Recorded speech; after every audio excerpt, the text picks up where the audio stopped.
Is it possible to take a grammar from 1913 and update it so that it is a very helpful grammar in the 21st century? Well, in this video, we're taking a look at this grammar by John Schwandt, and we're going to answer that exact question coming up right after this.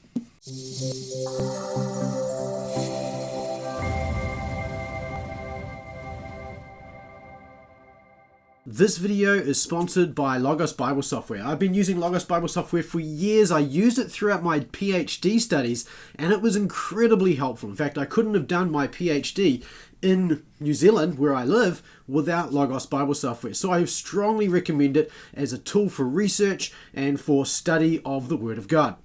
It's also a great place to build a basic Greek library, and maybe we'll look at that in coming weeks. So thank you again to Logos Bible Software for sponsoring this video. Reviewing grammars can be kind of hard because different grammars are written for different strengths and weaknesses, not only of the professor or the teacher or the writer, but also for students as well. Different audiences, different teaching methods, different approaches to the language, and even different understandings of the language at times as well. Some grammars depend more on the teacher, some give you more information as background so that you don't need a teacher. Some give you more linguistically nuanced information, others skip the modern advances in linguistics and give you really just a pedagogical approach to the language. So the grammars are all very different, and none of these are entirely exclusive. Different authors make different decisions based on their own needs and strengths, like I mentioned. The blessing of all of this is that we have a huge number of grammars available to us today. And if you're interested in learning to read Biblical Greek,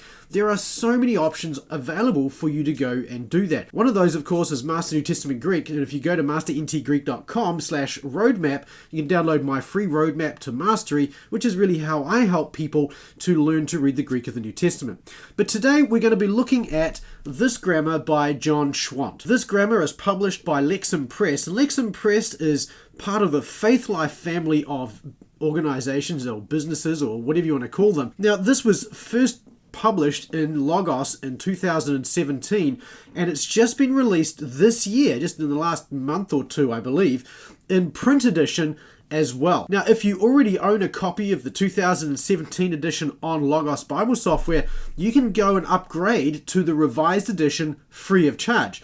All you need to do is go to mntg.me/Schwandt. I'm going to leave a link to that. You can see it just here. And you can go and upgrade for free, or you can purchase the physical edition from the same link as well. And one of the big differences between the revised edition and the earlier edition, the 2017 edition, is that it's really been formatted for the print edition. And so you can see on the side here we have these wider margins, which kind of seems to be characteristic of Lexham grammars. You can see it's got a wider margin, you've got colored headings on the side, and then you've got a nicely laid out typesetting in the middle here. Now, in the Logos edition, these headings are actually inset into the text. So you can get a copy of this grammar from mntg.me/Schwandt. Now, this grammar is itself a rewrite of Noun's 1913 Greek grammar, The Elements of New Testament Greek.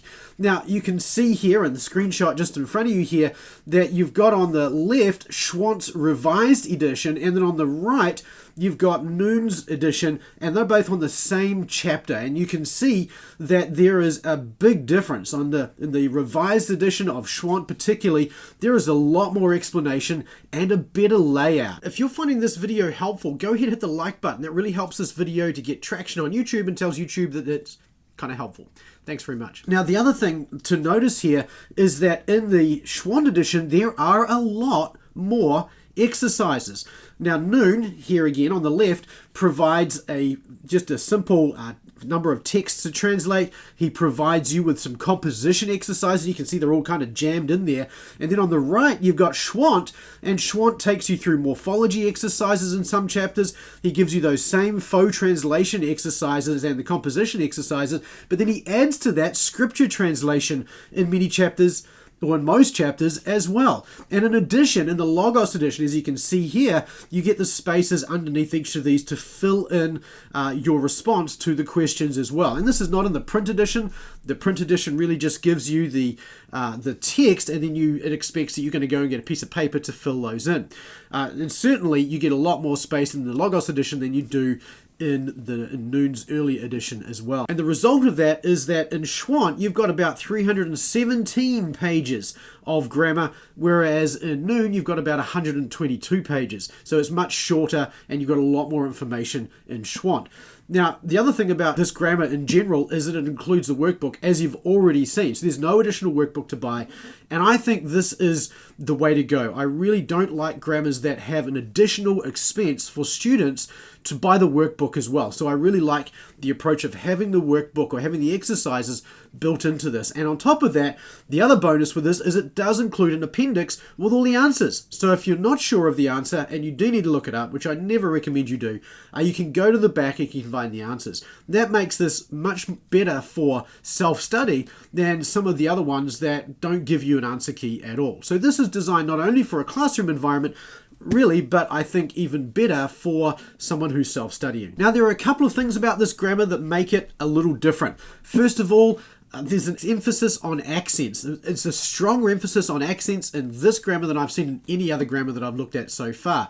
There's also a focus on composition exercises. Now, this is something that used to be done a lot back in the 20th century. Machen does this and a number of others do this, but it's not very common in modern grammars. And so this is kind of unique in that sense. It's a little bit different. And thirdly, another real key distinction with this is it's got a very strong emphasis on morphology. Perhaps some of the strongest emphasis on morphology of most of the grammars that are out there today. Now, this provides us with a number of strengths. For instance, when you come to things like the third declension, the explanation of that is not only very clear, but it actually is very helpful as well, helping you to really get your head around what is often for students one of the more difficult elements of Biblical Greek.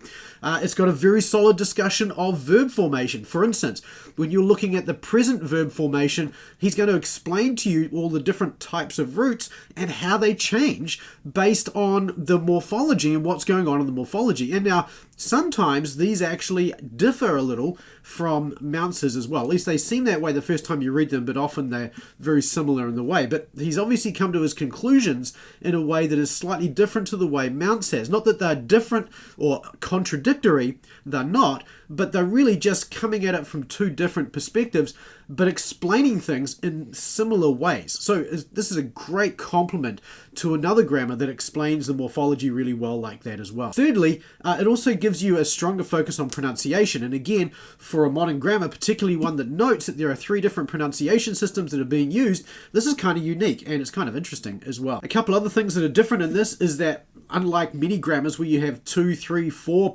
chapters on participles, this has got 1 chapter on participles, really. And the other thing about this is that when he does address participles, he does so before many other grammars would do so. For instance, by the time you touch participles here, you still not even got your head around the perfect tense form, for instance, or even aorist middles for that matter. So he put the order of things in this, follows Noun pretty much in his own way, but the ordering is interesting and a little different to a lot of modern grammars in that sense as well. Very interesting. Nothing wrong with that. Nothing wrong with changing the order. It's just different. So let's talk about some of those key changes or distinctions that I talked about before. Accents. Now, one of the key differences between this grammar and other grammars is that Schwandt really, and Noun before him, puts a big emphasis on accents. Now, a lot of grammarians will say that accents and learning accents is an unnecessary burden for beginning Greek students, and I tend to agree with this, but there's a big emphasis on it in here. And Schwandt argues that the learning of accents really helps you to learn the language. And so he provides you not only with the early chapter, as most grammars would, in chapter 4 I think it is, on accents, but he also provides, 3 other chapters that talk about this in a lot more detail as well. So there's a lot of emphasis on accenting, and the purpose of this is really to help you with pronunciation. He also has an appendix on accents as well. So accents is a big focus in here, and you can skip those if you're a beginning Greek student, in my opinion at least, but he puts an emphasis on that here because he feels that it's a good way to help you learn the language. The second thing that's different here is the composition exercises, and I mentioned these earlier on. The composition exercises really are the idea of, rather than just translating from Greek to English, composition exercises have you translating from English into Greek. Now, what this does is this really forces the student to flip things in your head so that you're starting to construct the language the way that a speaker would construct the language as he's bringing it out. Now, writing it out is a little easier than speaking it, but it's a step towards speaking the language itself. So having these composition exercises here not only is very different, but it's also a helpful way to really start you thinking in the original language as well. And I didn't learn Biblical Greek using composition at all, but from people who have done so, they have said to me that they found it really helpful and very rewarding as well. So this is an interesting aspect of this grammar too. Thirdly, the third thing I really wanted to focus on was morphology. This grammar, and also Mounce's as well, is written by somebody who is very well versed in morphology. He understands how formation of verbs and nouns takes place, the distinctions and changes that have happened to the alphabet and to the language over the centuries, and how these changes affect the language itself and the pronunciation of words and the formation of words and so on and so forth. Now, historically, most Greek grammars have not focused a lot on morphology. They leave this to more advanced grammars such as Moulton and Howard and Turner, or to Smith, for instance. However, a couple of grammars have started putting the morphology into beginning Greek grammars because they see pedagogical value, that is, there's value for the learner in learning how the words are structured, how they came to be. And what they're trying to do with this is to try and allow you to do less memory work so that you're able to actually understand how words are formed, and therefore you can simply understand without learning all the different forms of words themselves. And this cuts down the rote memory work, as I mentioned. Now, the approach that Schwandt takes in here is very similar to Mounce, but in some ways he's stronger in certain ways than what you find in Mounce. And again, this makes it a really good complement to something like Mounce or Decker as well, for that matter. So there's a couple of areas where either it's the flow of the information or where it's just the detail he provides you is different. He will take you through different verb forms, for instance, forms, stems, for instance, that end in different letters, and then he'll explain how words that end in these kind of letters actually make a different, how they're formed differently and so on. So there's some distinctions like that in here as well. Overall, I found these morphological discussions to be really, really helpful and a great accompaniment to other grammars, particularly those like Decker and Mounce, which are my two favorites at the moment. Looking forward to seeing some of the other ones that are coming out that I've got to look at as well. But these serve a great pedagogical purpose in this. If you can understand the morphology, it's going to give you a better handle on the language as a whole, which is going to make it easier for you to learn and read. A couple of other things with regards to this grammar that I wanted to highlight. First of all, when it comes to modern linguistics, it's one of the things I look at when I look at a grammar. This grammar does not hold to deponency. It recognizes the middle voice for what it is and gives a really good explanation of the middle voice, which is fantastic.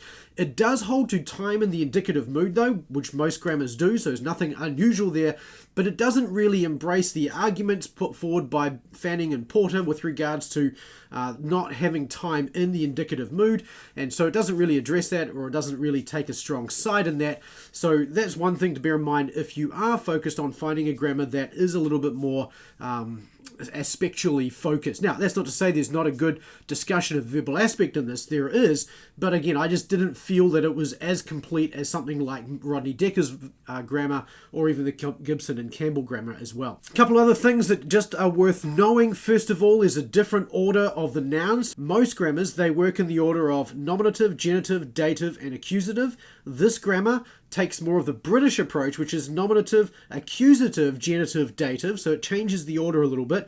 It's neither here nor there really, but if you have a preference for nominative, genitive, dative, accusative, this grammar breaks that preference, that's all. The other thing about this is the chapter lengths are I think they're generally pretty good. There is a bit of variation. When you start getting into verbs, the chapter lengths do start getting a little longer, and some of the chapters with nouns are actually very, very short, like even one leaf, like two sides of one page is some of the chapters, very, very short.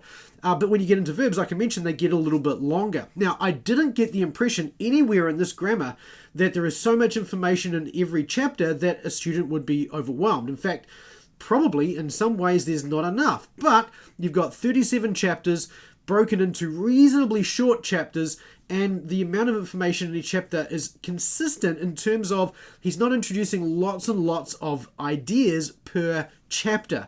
It's pretty concise. Now, there are 1 or 2 chapters that will be challenging, but they're not introducing the number of concepts that you'll get, say, in Deca, which I think in some areas may be a little overwhelming. So I found that the chapter lengths in this were very good, and that this would be a really good balance in terms of putting students through the material that you want to get them through. So in summary, this is, in my opinion, an excellent grammar. It has really good exercises in it, a good variety of exercises in it. It has a consistent amount of vocabulary per chapter to learn.